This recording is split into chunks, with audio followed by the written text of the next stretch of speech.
Assalamualaikum warahmatullahi wabarakatuh. Salam sejahtera bagi kita semua. Mudah-mudahan kita di masa pandemi ini dalam keadaan sehat selalu. Masih bersama saya Diki. Kali ini kita bersama tim Komen Siantar akan mendatangi kediaman Kak Elin. Mungkin teman-teman subscriber dimanapun berada mungkin tidak mengenal dengan sosok Elin.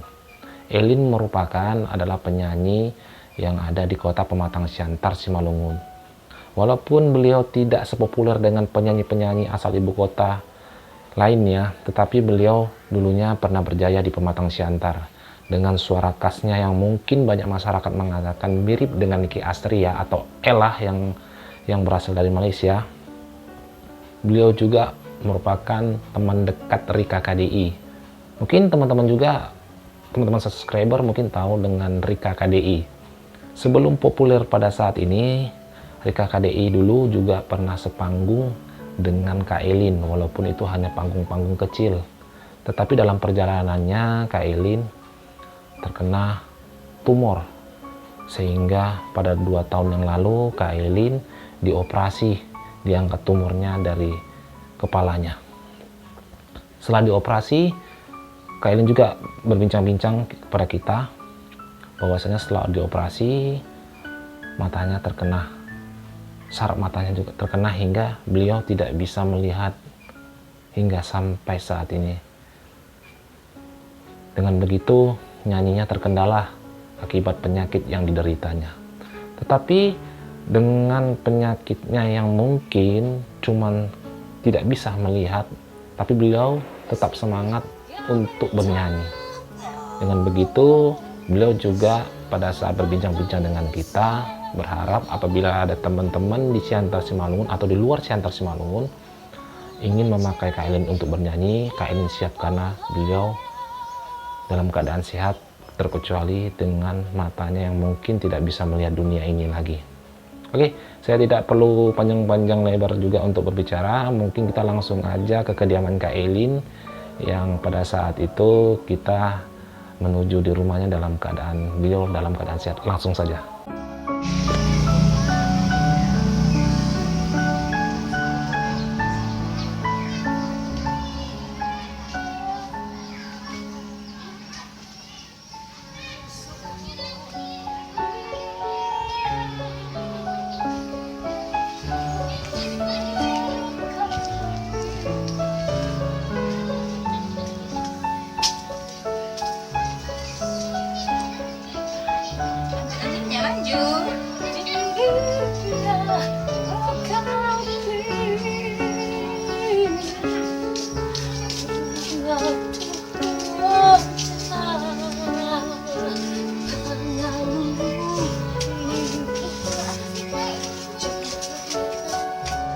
Oke, kita sudah berada di kediamannya Kak Elin.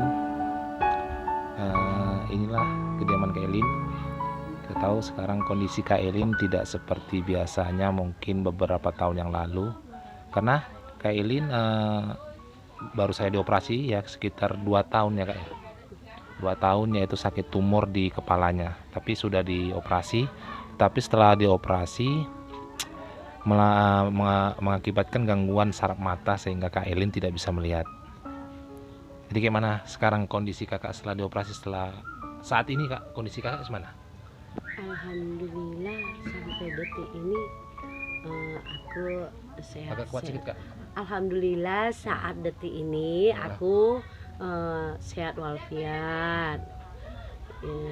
Ya seperti yang dilihat lah, cuman itu tadi ya, mata saya tidak bisa melihat dunia ini lagi. Bercerita tentang itu Kak, kan dulu kakak sempat nyanyi, sempat bisa kemana-mana gitu. Mungkin hal yang buat membanggakan dari kakak itu pada saat perjalanan nyanyi apa aja Kak? Mungkin contohnya macam kan ada cerita kakak kemarin bahwasannya kakak itu pernah satu panggung dengan Rika KDI, itu gimana ceritanya Kak perjalanannya? Cerita satu panggung sama Rika KDI 2 itu posisi saya masih SMP. Dan Rika KDI 2 itu dulu masih sekolah di Sultan Agung, dia udah SMA.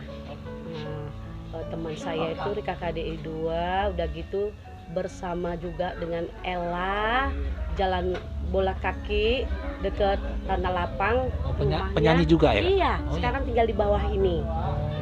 Sekarang nggak nyanyi lagi dia gitu. Kalau itu yang penyanyi yang mantap ku akuin. Udah gitu laki-lakinya satu yang bernama panggilannya Ewa, Oh, ya, Bang. rumahnya Nagauta Simpang Kantor. Itu penyanyi juga. Sekarang Bang Ewa itu jadi pemain keyboard Sampai sekarang. sampai sekarang, jadi pemain keyboard. Kalau itu Bang Ewa itu punya adik juga, 2 penyanyi juga.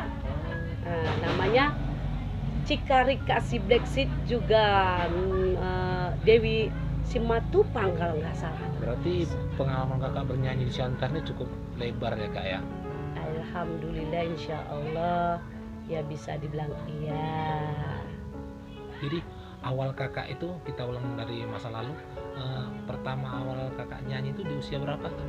Ikut-ikut nyanyi? Saya mulai belajar nyanyi dari kelas 6 SD. 6 SD. Mulai turun bernyanyi saya SMP lah, kelas SMP 1. udah ikut-ikut di panggung-panggung keyboard diajak, Kak? Iya, di panggung-panggung keyboard saya bernyanyi.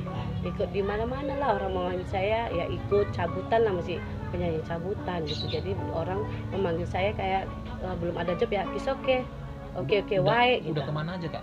Paling jauh atau di mana yang mungkin yang pengalaman yang menarik bernyanyi kakak? Kalau saya paling jauh bernyanyi itu masih bisa dibilang di Rantau Perapat. Bisa saya dibilang daerah Panipahan itu. Kalau saya naik kapal lagi itulah ke Panipahan itu gitu, dari Tanjung Balai gitu. Baru udah gitu nyanyi lagi di acara Sibolga. Baru lewat dari Sibolga sana itu saya kurang tahu tuh namanya apa itu. Paling jauh ya di situ aja sih. Oh iya. Iya.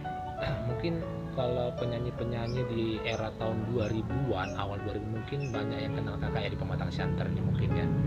Insya Allah iya. Berarti kakak selain bernyanyi di panggung-panggung hajatan, keyboard, tapi kakak juga pernah ikut band, dengar cerita gitu ya, Kak ya? Iya. Band. Mungkin lagu-lagu yang mungkin kakak pernah ingat yang waktu kakak dulu yang sangat kakak sukai, terus banyak yang masyarakat juga suka, itu lagu apa, Kak, yang pernah kakak ingat saat inilah, yang disukai orang waktu kakak bernyanyi, lagu apa gitu? Kalau untuk posisi suara aku sih banyak orang bilang suaranya agak sedikit lain gitu. Lagunya cocoknya suka nyanyi cantik di slow rock. Slow rock. Jadi kalau saya nyanyi lagu dangdut sih, kalau ada orang yang mengerti, orangnya lucu, nggak cocok dia lagu dangdut. Payah cari cengkok dangdut. Tapi kalau untuk 1, 2, 3 tak tahu sampai berapa lagu sih. Mungkin dangdut karena sih bisa mungkin karena kakak hobi dengan lagu slow rock itu, mungkin yang buat kekuatan sehingga yang penikmatnya pun juga mengakui bahwasanya kakak tuh cocoknya di slow rock mungkin ya. Ya, insya Allah. Iya sih, karena orang yang menilai bukan saya. Iya. Kalau nyanyi begini ya cocok Kalau lagu ini katanya. mengenai idola siapa yang kakak yang dia kalau di Indonesia? Kalau di Indonesia aku suka itu Nika Astria, mendiang Nikardila ya. Tapi kalau untuk Nikardila suara saya agak kurang ke Nikardila. Kalau Nika Astria ya kata orang sih katanya agak lumayan cocok kalau Nika Astria gitu. Lagu-lagu Malaysia kayak lagu Ella itu. Jadi mengenai si Rika tadi, mungkin ini yang menarik, mungkin banyak teman-teman komen di dimanapun berada, salah satunya di Pematang Siantar atau di luarnya mungkin mengenal Rika. Jadi seberapa dekat sih kakak dengan Rika KDI itu waktu itu kakak masih sehat bisa bernyanyi dengan dia gitu? Kalau aku memang dekat sama orang itu, karena waktu itu posisiku masih SMP, saya masih mau mengekor mereka bernyanyi. Saya akui kalau suara si Rika KDI 2 itu amat bagus, karena mamanya Rika KDI 2 itu juga penyanyi. Oh, penyanyi? Iya, Kak Cut itu penyanyi, aku manggilnya ibu lah. Ibu. Jadi Kak, udah di mana aja nyanyi sama Kak Rika? Saya ingat kakak dulu sama Rika KDI nyanyinya udah sampai mana aja? Kalau Kak Rika itu kan biasanya kalau ada nyanyi di Tanah Lapang Simarito Ya, itu ada Mani. wajib, Kak Rika KDI 2 juga mamaknya. Kalau saya akui saya belum pernah nyanyi di Tanah Lapang Simarito untuk konser besar. Tapi kalau untuk duet nyanyi sama orang Rika KDI 2 itu pernah di Sebatu-Batu, sampai pernah kasus juga dulu itu sampai tembak-tembakan gitu. Iya. Ya, takut juga namanya Yang aku pasti- masih anak-anak itu kan. Yang pastinya itu hal-hal hitam ya. Yang Iya. waktu itu. Wah, berarti sempat juga lah berkomunikasi baik dengan Rika KDI waktu itu ya. Iya, insya Allah iya. Jadi setelah sudah berapa bulan kemudian atau berapa tahun kemudian setelah itu nggak pernah komunikasi lagi sama Rika KDI? Nggak ada lah, karena semenjak dia ikut KDI 2, lihat dia masuk ke KDI 2, sebenarnya dia kan lagu dangdut sih kurang ya. Iya. Kalau Kak Rika itu gitu, kalau tak lagu-lagu yang lain aku akui bagus banget suaranya gitu, besar fullnya. Terus pindah dianya tuh ke Jakarta.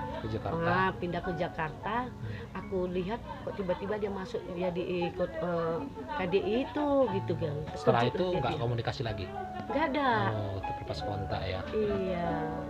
Jadi dulu sempat juga ngobrol-ngobrol juga yang pastinya sama Rika KDI, atau seberapa dekat sih kakak dengan Rika KDI itu? Ya kalau kami udah gabung gitu nanti atau mau bernyanyi, nanti kadang kami kumpul gitu di Timbang Galung. Di Timbang Galung dia ada di rumah Bang apa tuh ya, lupa sih rumah Bang apa. Begitu nanti gabung nyanyi sama Kak Ella itu juga gitu. Gabung sama Bang Ewah itu juga.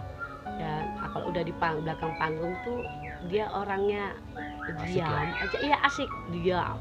Kalau dia udah nyanyi di panggung itu, it's okay. Berarti Orang pada satu suka. panggung dengan Kak Rika itu pada saat acara-acara, mungkin acara hajatan pun juga pernah mungkin ya? Iya, acara hajatan, merit, ya sunat gitu. Kami sering ya gabung gitu. Kami 4 orang penyanyi itulah tadi. Rika KDI, Ella, Ewa. Itu namanya Rika, Ella, Ewa, Elin. 4 orang kami penyanyinya. Jadi dulu waktu itu Kak Rika itu memang tinggalnya asli di Siantar gitu ya? Asli di Pematang Siantar. Oh, setelah itu dia hijrah mungkin ya ke Medan, ikuti audisi. Iya. Jadi Kak, bercerita tentang, tadi kita sudah bercerita tentang nyanyi kakak. Setelah itu kakak cerita tentang sakit kakak ini gimana? Saya biar teman-teman semua yang di sana bisa tahu tentang waktu perjalanan kakak bernyanyi sehingga kakak mengalami sakit, sehingga kakak dioperasi, setelah itu mata pun sudah tidak bisa melihat lagi. Tuh ceritanya awalnya gimana Kak? Ceritanya dulu saya sering sakit kepala, denyut-denyut gitu. Saya kan terus terang dulu saya tidak punya BPJS. Jadi hanya cuman minum obat aja menghilangkan pusing kepala. Air mata saya suka jatuh sendiri gitu. Pada saat jatuh air mata itu dalam keadaan sakit pusing, tidak konsultasi ke dokter tapi dengan minum obat-obat warung saja. Iya. Setelah itu saya mungkin ini mata saya kan agak rabun-rabun dikit itu ya, waktu Iya. bisa melihat dunia ini. Datang saya ini pergi ke sama ipar saya pergi ke Jalan Kartini ke spesialis mata. Iya. Sudah itulah dikasih obat apa segala macam, nggak ada fokus untuk di kepala itu kena apa itu tidak ada. Terus lama-lama saya lemah, nggak berdaya, sering nanti diam, duduk pingsan apa segala macam, nggak ada niat mau menggambarkan sakit saya di kepala ini apa. Jadi udah itu 2 tahun lebih yang lalu itu saya di rumah ini sakit terkapar, tidak bisa melihat lagi, mata saya udah merem begini. Saya sudah jadi tangisan orang jadi tangisan teman-teman saya, orang entertain. Jadi saya akui saya berterima kasih duluan kepada Allah Subhanahu wa Ta'ala. Kedua, saya berterima kasih kepada teman saya yang bernama Inka Muhammad Tarigan yang mengajukan saya untuk masuk ke rumah sakit karena dia sudah menangis melihat saya terkapar di tempat tidur saya. Ika Tarigan itu ya, Ika itu wanita, perempuan? perempuan. Iya, Itu termasuk teman sedekat apa kakak dengan Ika Tarigan itu? Dia itu seorang penyanyi juga. Penyanyi juga, sama profesinya seperti kakak juga ya. Iya. Suara dia saya akui mirip banget dengan mendiang Nikardi lah. Iya, kayak aku. Jadi waktu kakak sakit itu memang belum ada BPJS, Iya, sehingga kakak tidak memberanikan ke rumah sakit lah ya. iya. Iya. Lalu kakak didorong sama Iya. buru tarigan ini Tarigan. untuk ke rumah sakit. Tapi Iya. kan waktu itu kakak kan nggak punya BPJS. Jadi setelah di rumah sakit itu bagaimana selanjutnya karena kakak nggak pakai BPJS? Diajukan buat si Inkah ini, mengapakan buat teman-teman di seluruh Siantar yang kenal dengan saya, orang entertain khususnya terutama, mengajukan biar adalah sumbangan biar supaya Elin ini bisa dioperasi, dimasukkan ke rumah sakit dulu gitu. Apa sebenarnya sakit dia ini sekarang sampai dia begitu tidak berdaya, jadi tangisan orang. Mamaku sampai tidak mampu hanya bisa menangis aja. Si Inka inilah dengan sepupu dia yang spesialis mungkin kayak bidan gitu. Famili Iya, Boru Tarigan. dia yang menangis mulu saya. Itu cerita pada keluarga saya, cerita pada saya bahwasan Inka Tarigan ini mengajukan saya untuk masuk ke rumah sakit. Jangan dibiarkan, jangan dibuat untuk nangis. Ini tidak boleh, harus dibawa cepat ke rumah sakit karena sebenarnya Artinya maaf kak, dipotong. Artinya pada saat kakak ke rumah sakit itu biayanya bukan biaya BPJS tapi biaya dari teman-teman, dana dari teman-teman yang diajukan oleh Boru Tarigan tadi. Iya, dari teman-teman semuanya. Teman-teman. Yang Bukan kenal berarti dengan BPJS ya. Iya, gitu.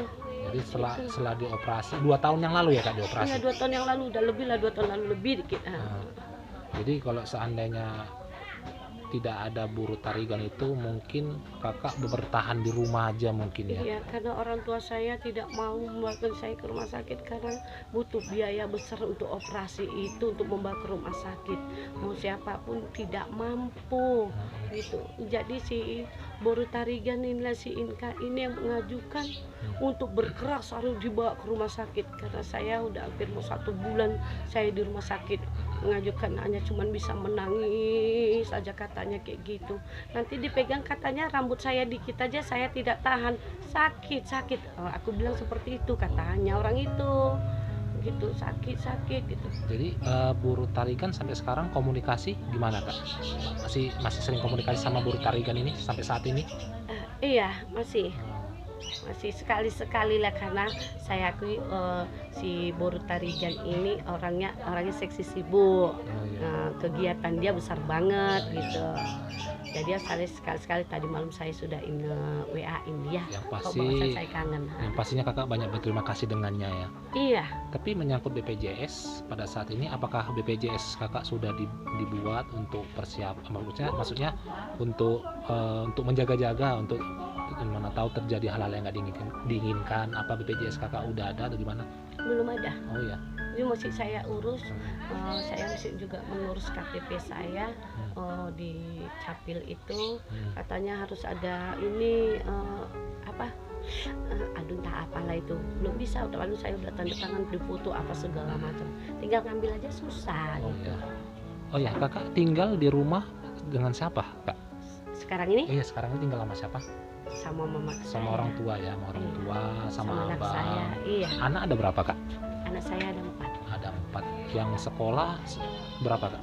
Yang sekolah udah 3. Yang belum sekolah 1. Pasti suami masih bekerja ya kak ya? Iya.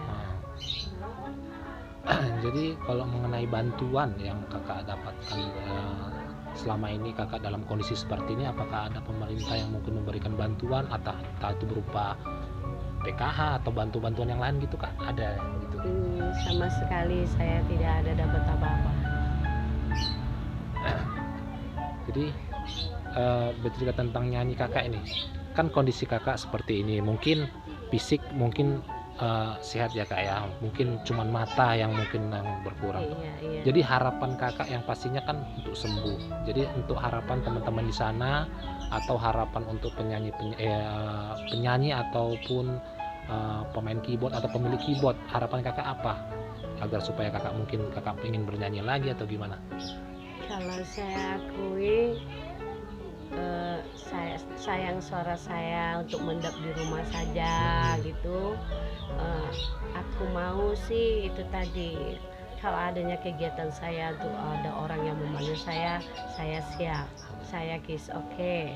Kalau kesehatan itu saya sehat banget, cuman mata saya belum bisa melihat lagi itu.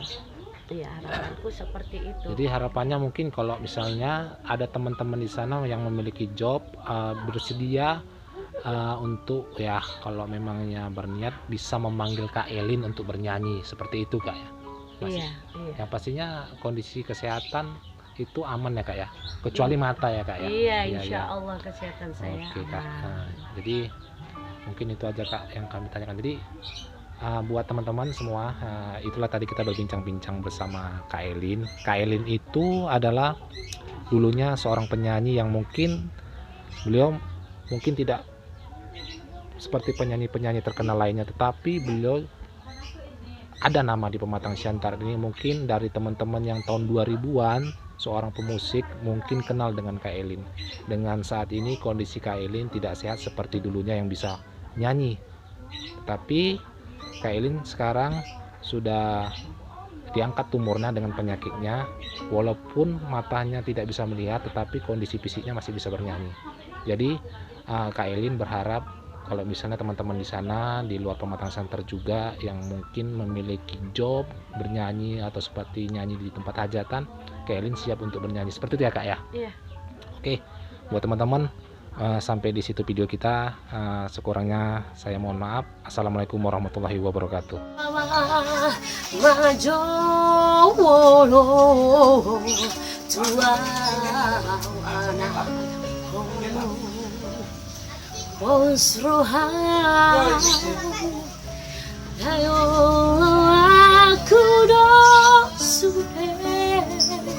Cuman